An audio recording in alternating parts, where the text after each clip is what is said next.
जय हिंद साथियों। तो कैसे हैं आप लोग। मैं जितेश पुरोहित आप सभी का स्वागत करता हूं अपने यूट्यूब चैनल में। पिछली वीडियो में हमने बात की थी स्टडी को लिंक करके कैसे पढ़ना है, चीज़ों को कैसे जोड़ना है एक प्रश्न के साथ। तो आज फिर से उसी टॉपिक पर हम बात करेंगे। प्रश्न एक ही है, जानकारी बहुत सारी दी जाएगी।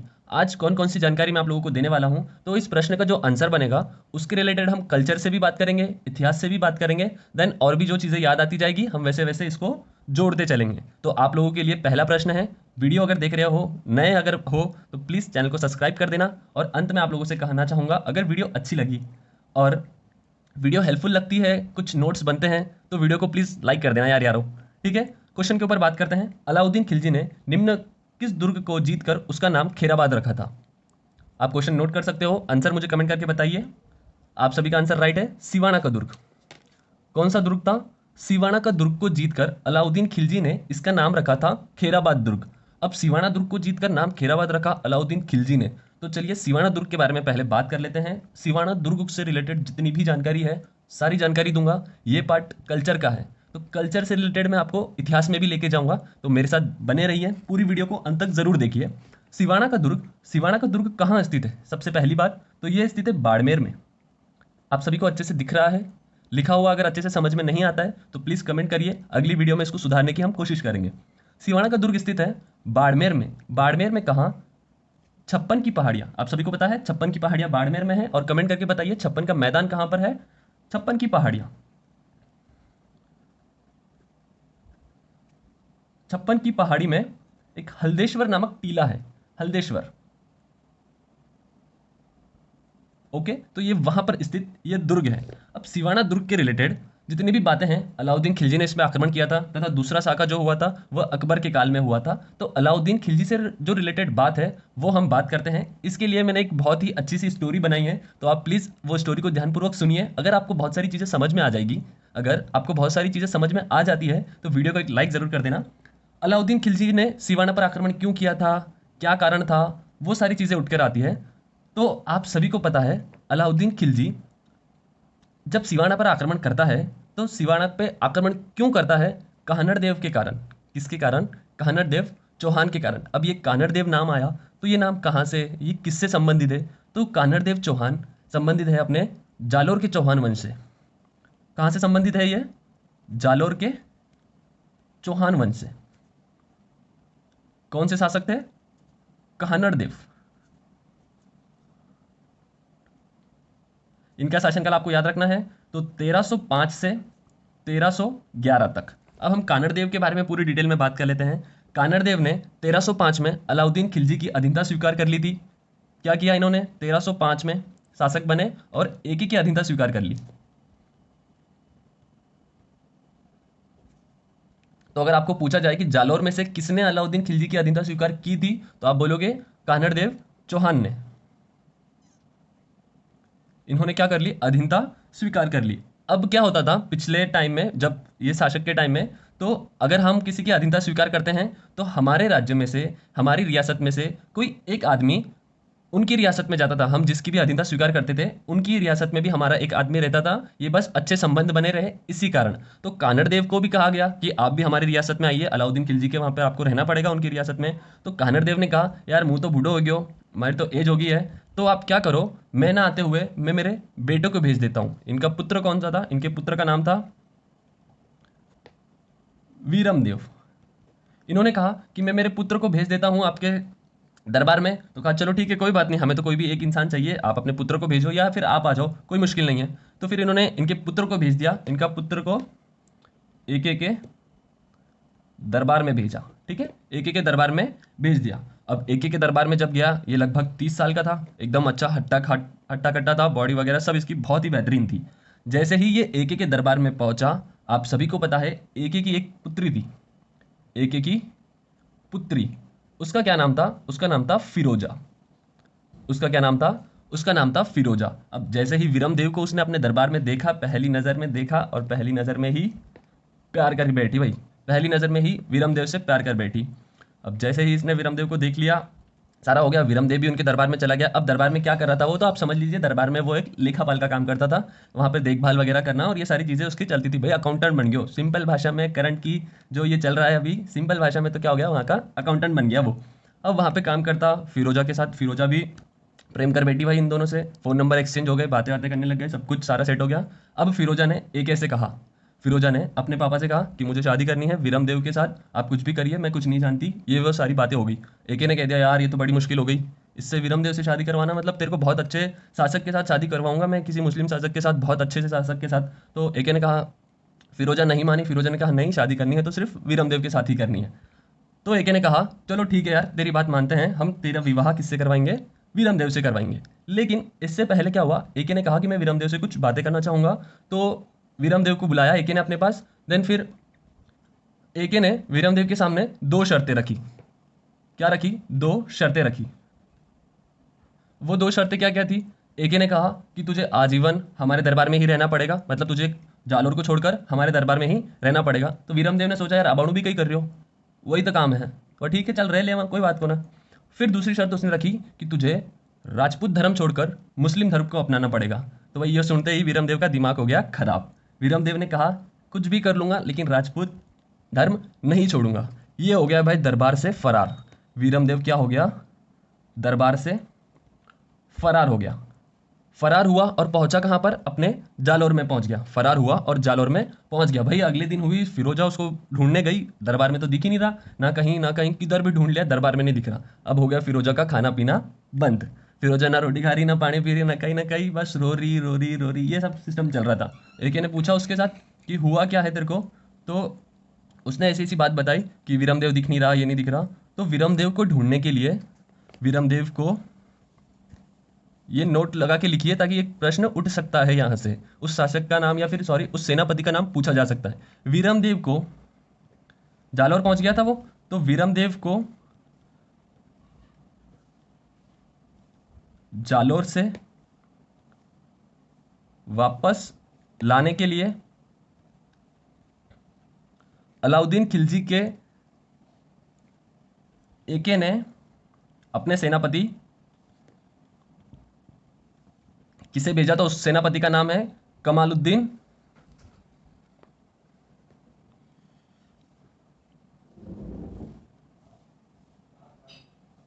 कमालुद्दीन गुर्ग। ये नाम आपको याद रखना है। आपको ऐसा पूछा जा सकता है कि जालोर पर अलाउद्दीन खिलजी ने किस सेनापति को भेजा था, या फिर विरमदेव को वापस बुलाने के लिए किस सेनापति को भेजा था? तो उस सेनापति का नाम था कमालुद्दीन गुर्ग। अब कमालुद्दीन गुर्ग के बारे में एक चीज ऐसी कही जाती है कि भाई कमालुद्दीन गुर्ग भी फिरोजा से प्यार करता था। ये क्या करता था? फिरोजा से प्यार करता था। तो भाई कमालुद्दीन गुर्ग के बारे में ऐसा कहा जाता है कि बरसों किया जिसका इंतजार, बरसों किया जिसका इंतजार, किसी और को कैसे दे दूं मेरे यार। ठीक है, तो आप समझ ही गए होंगे, बरसों जिसका इंतजार कर रहा था ये कमालुद्दीन गुर्ग, अब उसी को कहा जा रहा है कि तू विरमदेव को ला और इन दोनों का हम शादी करवाते हैं। तो विरमदेव को लाने के लिए ये निकला यहाँ से अपनी सेना को लेकर। बट लेकिन इसने क्या किया? इसने क्या किया? जाना था जालोर। जाना कहाँ था? जाना था जालोर, लेकिन पहुंच गया सिवाना। जाना था जालोर लेकिन पहुंच गया सिवाना। ये सारी चीजें होगी, सिवाना दुर्ग पे पहुंच गया ये। इसीलिए कहाँ पहुंचा ये? सिवाना पहुंचा। सिवाना पहुंच गया।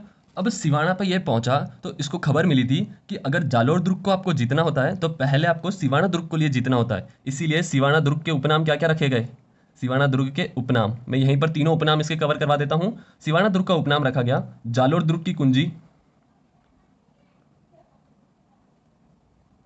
उसके साथ साथ आप सभी जब मारवाड़ का इतिहास पढ़ोगे तो मालदेव और चंद्रसेन ने, चंद्रसेन जब अकबर की अधीनता स्वीकार नहीं करते हैं 1570 में नागौर दरबार में, फिर वह जोधपुर से भाग जाते हैं, मतलब अकबर से बचने के लिए। तो वो शरण कहाँ लेते हैं? सिवाना के दुर्ग में शरण लेते हैं। और उसके साथ साथ आप बताओ चंद्रसेन की मृत्यु कहाँ हुई थी?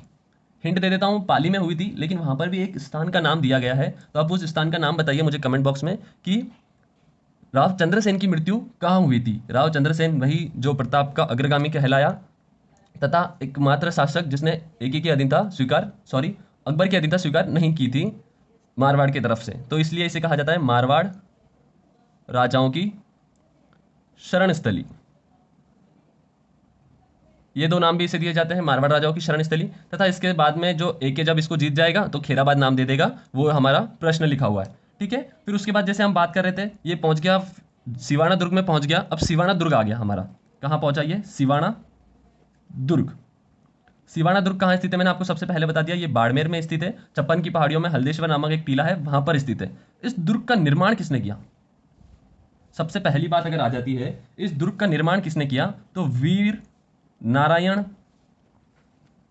पवार ने इस दुर्ग का निर्माण किया था। वीर नारायण पवार ने 10वीं शताब्दी में। कब निर्माण किया गया? इस दुर्ग का निर्माण किया गया 10वीं शताब्दी में वीर नारायण पवार के द्वारा किया गया। और इसकी श्रेणी, इस दुर्ग की श्रेणी, इस दुर्ग की श्रेणी अगर आप मैंने आपको कल बहुत अच्छे से 9 की 9 श्रेणियां बताई थी। अगर आपने वो वीडियो नहीं देखी तो प्लीज़ जाइए, उसमें भी मैंने बहुत सारी चीज़ें लिंक की हुई है, तो आप वहाँ पे भी देख सकते हो और श्रेणियां आपकी वहां कवर हो जाएगी। श्रेणी जैसे स्थल दुर्ग, जल दुर्ग, गिरी दुर्ग, एरण दुर्ग, सैन्य दुर्ग, सहाय दुर्ग, धनवन दुर्ग, पारित दुर्ग तथा पारिख दुर्ग, उसके साथ एक और कोई तो भी थी सहाय दुर्ग के नाम से। तो आप पूरी उस श्रेणियों को एक ही साथ एक ही टेक्निक से याद कर सकते हो। 9 की 9 श्रेणियां हैं। तो इस दुर्ग की श्रेणी थी गिरी दुर्ग। गिरी दुर्ग की श्रेणी में इसे रखा गया था तथा उसके साथ रखा गया था एरण दुर्ग में। गिरी दुर्ग व एरण दुर्ग इसकी श्रेणियां थी। अगर हम उसके बाद में और बात करें, जैसे मैंने आपको उपनाम बता दिया, इसके दो तो ये उपनाम है, जालोर की कुंजी कहा जाता है और मारवाड़ राजाओं की शरण स्थली कहा जाता है। अब क्या हुआ, इस सिवाना दुर्ग पर टोटल 2 शाखा हुए हैं। टोटल कितने शाखा हुए हैं? टोटल शाखा इस दुर्ग पर 2 शाखा हुए हैं। तो वो दोनों शाखा किस किस शासनकाल में हुए थे? तो पहला हुआ था 1308 में। इस समय जब एके आक्रमण करेगा तो सिवाना दुर्ग का शासक कौन था? अगर ऐसा क्वेश्चन पूछा जाए कि अलाउद्दीन खिलजी ने जब सिवाना दुर्ग पर आक्रमण किया था तो उस समय का शासक कौन था? तो शासक थे भाई अपने शीतल देव।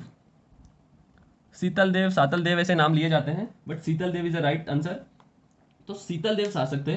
और शीतल देव जब इनके शासक थे तो इनका एक सेनापति था, उसका नाम था भवाला। उसका क्या नाम था? भवाला नाम था। अब भाई एके भी आ गया इधर। एके ने कहा यार कमालुद्दीन गुरुक तू क्या कर रहा है, 5-6 महीने हो गए, तूने कुछ खबर नहीं पहुंचाई, कुछ नहीं पहुंचाई, तू सिवाना क्या कर रहा है? तुझे तो बाड़मेर जाना चाहिए था, तुझे जालौर जाना चाहिए था, तो तू यहाँ पे क्या कर रहा है? तो कमालुद्दीन गुरुक ने एके को कहा कि अगर हमें जालौर जीतना होता है तो उससे पहले हमें क्या करना है? सिवाना दुर्ग को जीतना होता है। तो कहा चलो ठीक है, कुछ ना कुछ रणनीति बनाते हैं इस दुर्ग को जीतने के लिए भी। तो एके ने क्या किया यहाँ पर? एके ने क्या किया, एक दिन किससे मिला? ये भवाला से मिला। इसको कहा यार तू कब से सेनापति है, कब से राजा के साथ काम कर रहा था? यार सेठ जी घणो टाइम है क्यों, मैंने भी 1-2 साल हूँ, ज़्यादा विज्ञान नहीं हूँ विज्ञान। इसको तू यार इतना वफादार निकला, तू तो यार बहुत अच्छा है, तू ऐसे ऐसे, तुझे आगे की पोस्ट पे काम चाहिए क्या? तुझे यहाँ का राजा बनना है क्या? ऐसी लालच दी। क्या दी? लालच। इसको एके ने क्या की, इसको लालच दी और इसे कहा कि मुझे दुर्ग के अंदर जाने दे और मैं क्या करूंगा, शीतल देव को मार दूंगा और तुझे यहाँ का शासक बना दूंगा। तो भाई लालच में आ गया, मैंने कहा कि शायद मेरे को बना दे राजा। तो इसने क्या किया, सिवाना दुर्ग में एक कुंड स्थित है, सिवाना दुर्ग में मामादेव नाम से भी एक कुंड स्थित है। तो इसने कुंड में क्या किया, रक्त मिला दिया, रक्त मिलाया। कुंड में क्या किया, रक्त मिला दिया इसने। तो अब दुर्ग में पानी की कमी हो गई और शीतल देव ने दुर्ग के दरवाजे खोले पानी के लिए और एके ने क्या कर दिया, इस पर आक्रमण कर दिया। एके ने क्या किया, यहाँ पर आक्रमण किया। एके ने आक्रमण कर दिया, शीतल देव लड़ता मारा जाता है और इसकी पत्नी फूल कंवर ने उस समय क्या किया था, जौहर किया था। तो ये था पहला शाखा, सिवाना दुर्ग का प्रथम शाखा। कब हुआ था? तो 1308 में। शासक कौन थे? शीतल देव। इन्होंने क्या किया था, केसरिया। और जौहर करने वाली कौन थी? इनकी पत्नी फूलम दे। फूलम देवी ने क्या किया था, जौहर किया था। और केसरिया और जौहर जब दोनों होता है तो आपको पता है ये शाखा बनता है। क्या बनता है?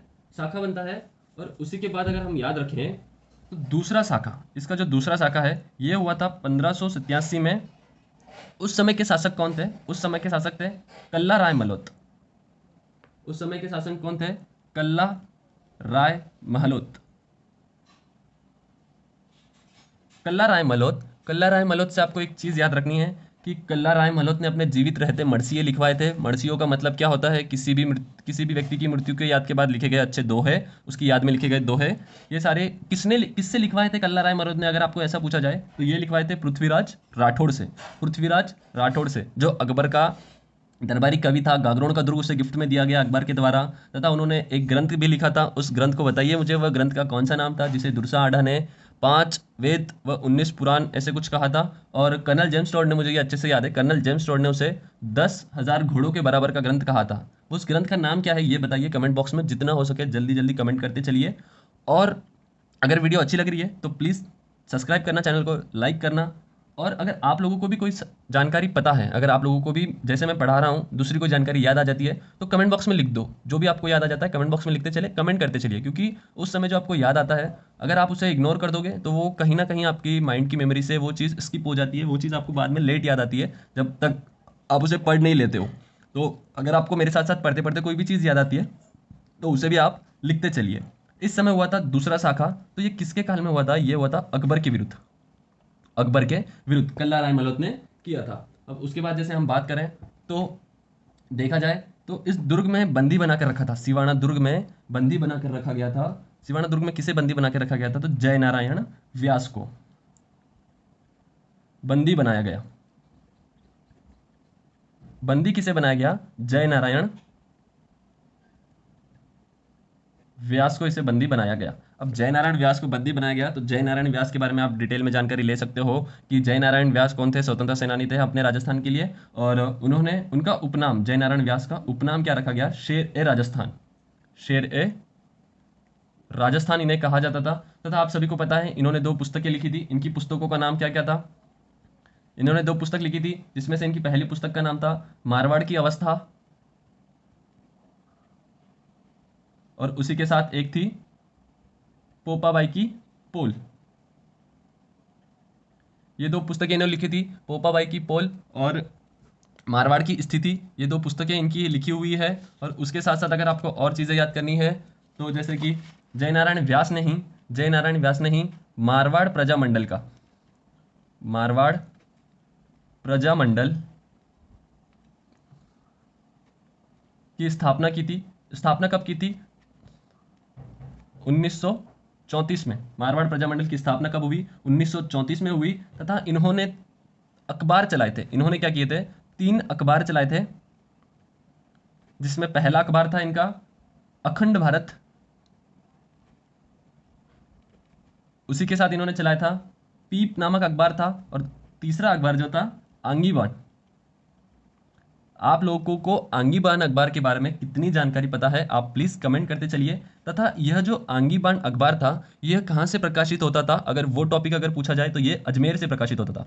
कहाँ से प्रकाशित होता था? यह अजमेर से प्रकाशित होता था। और आंगी बाण राजस्थान में बहुत मोस्ट इंपॉर्टेंट है, आप इसे इंपॉर्टेंट करिए, क्योंकि यह राजस्थानी भाषा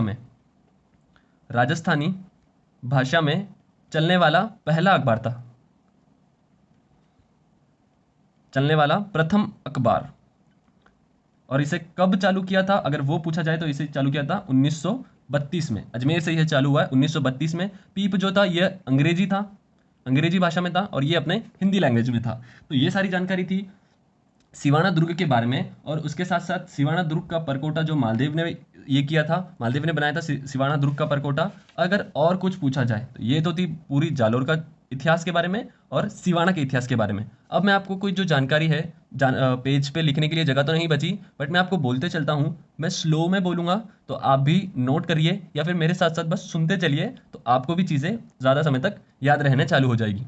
जैसे बहुत ही लोकप्रिय क्वेश्चन है कि अलाउद्दीन खिलजी ने राजस्थान पर जो आक्रमण किए थे वो किस क्रम में किए थे? किस क्रम में किए थे? तो आप सभी को पता है वो क्रम था रणथंबोर, चित्तौड़, सिवाना, जालोर। मैंने ऑप्शन उसी क्रम में लिखे थे ताकि आपको भी देखकर कोई बात याद आ जानी चाहिए थी। रणथंबोर पर इसने आक्रमण किया था अलाउद्दीन खिलजी ने 1301 में, जब केसरिया किया था अपने हमीरदेव चौहान ने, और जौहर किया था रंगा देवी ने। राजस्थान का प्रथम जौहर जिसे कहा जाता है, जल जौहर जिसे कहा जाता है, तथा राजस्थान का प्रथम शाखा भी वही माना जाता है। उसी के साथ साथ उस रंगा देवी का साथ किसने दिया था? उनकी पुत्री ने भी जल जौहर किया था उनके साथ साथ। और एके ने वहां पर आक्रमण क्यों किया था? एके ने वहां पर आक्रमण क्यों किया था? कौन से शासक ने वहां पर शरण ली थी? अगर आपको पता है तो प्लीज कमेंट बॉक्स में लिखते चलिए कि एके के दरबार में से कौन से सेनापति ने रणथंबोर में शरण ली थी? कमेंट करते चलिए, कमेंट करते चलिए। और चिमना बेगम के बारे में आपको पता है, एके की फेवरेट बेगम थी। और उसके बाद रणथंभौर के लिए क्या क्या कहा जाता है? रणथंभौर के लिए एके के चाचा जलाउद्दीन जलाउद्दीन ने भी 1291 1292 में 2 बार आक्रमण किए थे, लेकिन दोनों बार ये क्या हुआ? असफल हुआ। दोनों बार क्या हुआ था? असफल हुआ था। और इसने जाते जाते अपने लिए, मतलब जलाउद्दीन खिलजी का आत्मविश्वास कम नहीं होना चाहिए, उसलिए उसने रणथंभौर के दुर्ग के लिए एक बात कह दी कि ऐसे दुर्ग को, मतलब रणथंभौर दुर्ग को मैं मुसलमानों के एक बाल के बराबर भी नहीं समझता था। कौन सी लाइन कही? बहुत ही लोकप्रिय लाइन है, ये एग्जाम में पूछी जा सकती है और पूछी भी गई होगी कि निम्न में से कौन सा दुर्ग था जिसके लिए जलालुद्दीन खिलजी ने ये कहा कि मैं इस दुर्ग को मुसलमानों के एक बाल के बराबर भी नहीं समझता? तो कई लेवा 2 बार आक्रमण की दो। हाँ, 1291 1292 में 2 बार आक्रमण कई लेवा की दो जदी। ये थी कॉमेडी बात, लेकिन उन्होंने 2 बार आक्रमण किया था, लेकिन दोनों बार असफल रहे थे। अलाउद्दीन खिलजी ने जो आक्रमण किए थे उसके कारण क्या क्या थे कि अलाउद्दीन खिलजी का एक सेनापति था, उसने रणथंभौर दुर्ग में शरण ली थी, और वही सेनापति चिमना बेगम से भी ये करता था, मतलब चिमना बेगम से प्रेम करता था, इसलिए चिमना बेगम ने और उस सेनापति ने, मुझे उसका नाम याद नहीं आ रहा है, आप प्लीज़ कमेंट करिए, मुझे उसका नाम याद नहीं आ रहा है अभी दिमाग से, वो स्किप हो चला है, तो प्लीज़ मुझे बताइए आप भी कि कौन से, मतलब उन दोनों ने शरण ली थी और इसी कारण अलाउद्दीन खिलजी ने उस पर आक्रमण किया था रणथंभौर पर। और एक कारण था कि रणथंभौर पर आक्रमण करने का जलालुद्दीन खिलजी की जो जलालुद्दीन खिलजी ने आक्रमण किया लेकिन जीत नहीं पाया, तो जो उसकी ये थी, क्या कहते हैं उसको, प्रतिष्ठा थी, आत्म इज्जत के लिए आप समझ लो, उसने आक्रमण किया था। तथा उन दोनों के साथ साथ उसका जो ढांचा बना हुआ था ये भी बहुत महत्वपूर्ण था, इसीलिए उन्होंने आक्रमण किया था। उसके साथ साथ अगर कुछ और अगर जोड़ा जाए तो रणथंभौर के लिए, रणथंभौर का दुर्ग स्थित है सवाई माधोपुर में, तथा अबू फजल ने कहा था यह दुर्ग बख्तरबंद है। अबू फजल ने क्या कहा था? बाकी सारे दुर्ग तो नंगे हैं, यह दुर्ग बख्तरबंद दुर्ग है, इस दुर्ग को प्राकृतिक सुरक्षा प्रदान है। ऐसी सारी बातें कही गई है रणथंभौर दुर्ग के बारे में। रणथंभौर दुर्ग पर जब 1301 में अलाउद्दीन खिलजी आक्रमण करता है, तो अलाउद्दीन खिलजी ने जो सेना का घेरा लगाया था, अलाउद्दीन खिलजी ने जो रणथंभौर पर घेरा लगाया था, वो लगभग कितने टाइम तक चला था? 1 वर्ष तक चला था। 10 महीने से 1 वर्ष तक चला था। तो यह घेरा सबसे लंबा घेरा माना जाता है। सेना ने जब अलाउद्दीन खिलजी की सेना ने जब रणथंभौर को घेर लिया था, तो ऐसा कहा जाता है कि रणथंभौर के जो शासक थे, वहाँ के जो दुर्ग में रहने वाले लोग थे, वो एक एक जवार के दाने के लिए भी सोने की अशरतियाँ देने के लिए तैयार थे, क्योंकि 1 वर्ष में दुर्ग में खाने पीने की बहुत कमी हो गई थी इसी कारण। और आप सभी मुझे बताइए कि रणथंभौर में से हम्मीरदेव चौहान के साथ विश्वासघात किन सेनापतियों ने किया था? चलो ठीक है, मैं बता देता हूँ। रणमल नामक सेनापति ने उनके साथ विश्वासघात किया था। इसी कारण अलाउद्दीन खिलजी दुर्ग में घुसा और उसने हम्मीरदेव चौहान को मार दिया। अब जैसे हम्मीरदेव चौहान मर गया, तो हम्मीरदेव चौहान के भी बारे में बहुत बड़ा इतिहास है, हम कभी उसके टॉपिक पर जब अलग से बात करेंगे तो उसके बारे में बताऊंगा आपको। चित्तौड़ पर आप सभी को पता है, चित्तौड़ के अपने शासक कौन से थे? रावल रतन सिंह। जब आक्रमण किया था इसने 1303 में। कब आक्रमण किया? 1303 में। केसरिया किया था रावल रतन सिंह ने और जौहर किया था पद्मावती ने। उसके बाद 1303 में जब इन्होंने आक्रमण कर दिया और चित्तौड़ को जीत लिया, तो चित्तौड़ को अपने बेटे खिज्र खां को दिया और चित्तौड़ का नाम बदल कर क्या किया इन्होंने? खिजराबाद किया था। चित्तौड़ का नाम बदल कर क्या किया था? खिजराबाद किया था। फिर इन्होंने जालोर के कानरदेव चौहान को पराजित करने के लिए सिवाना दुर्ग पर आक्रमण किया था, जहां पर इन्होंने सातल देव को पराजित किया। और उसके बाद जब ये जालोर पर आक्रमण करते हैं, सातल देव को इन्होंने पराजित किया था 1308 में, और जालोर पर जब ये आक्रमण करते हैं 1311 में इन्होंने जालोर पर आक्रमण किया था। और कानरदेव लड़ता मारा जाता है। कानरदेव के साथ विश्वासघात किसने किया था? तो कानरदेव के साथ विश्वासघात किया था दहिया बिका सरदार ने। दहिया बिका, थोड़ी सी लिखने के लिए जगह नहीं है आज, इसीलिए एडजस्ट करिए। दहिया बिका सरदार ने उनके साथ विश्वासघात किया था, इसी कारण जालोर के दुर्ग में वो इंटर हुआ और उसने अलाउद्दीन खिलजी ने इसे पराजित किया। किसे पराजित किया? कानरदेव चौहान को। और कानरदेव चौहान को जो बेटा था वीरमदेव चौहान, ये वहां से भाग जाता है और आशापुरा माता मंदिर में, आप मुझे बताओ आशापुरा माता मंदिर कहाँ है? हिंट दे देता हूँ, बाड़मेर में स्थित है, लेकिन बाड़मेर में कहाँ पर स्थित है उस स्थान का नाम बताइए। तो वहाँ पर है, वहाँ पर वो पहुँच जाता है और वहीं पर आशादेवपुरा मंदिर में ही क्या कर लेता है? खुदकुशी कर लेता है, गला काट देता है और वहीं पर उसके प्राण भी निकल जाते हैं। ये थे एके के आंदोलन सारे के सारे जो उन्होंने राजस्थान पे किए थे। तथा उसके बाद अगर हमको जोड़ें बाड़मेर से रिलेटेड, तो 56 की पहाड़ियाँ स्थित है। तथा बाड़मेर जो है पाकिस्तान के साथ, पीओके के साथ कितनी सीमा बनाता है? 222 किलोमीटर की सीमा बनाता है। और गुजरात के साथ भी सबसे कम सीमा लगती है। अंतर्राज्यीय सीमा पर सबसे कम किसकी लगती है? तो गुजरात के साथ लगती है इनकी। बाड़मेर की सीमा सबसे कम लगती है, सबसे ज़्यादा किसकी लगती है? झालावाड़ की लगती है, जो किसके साथ? यह एमपी के साथ सीमा लगती है।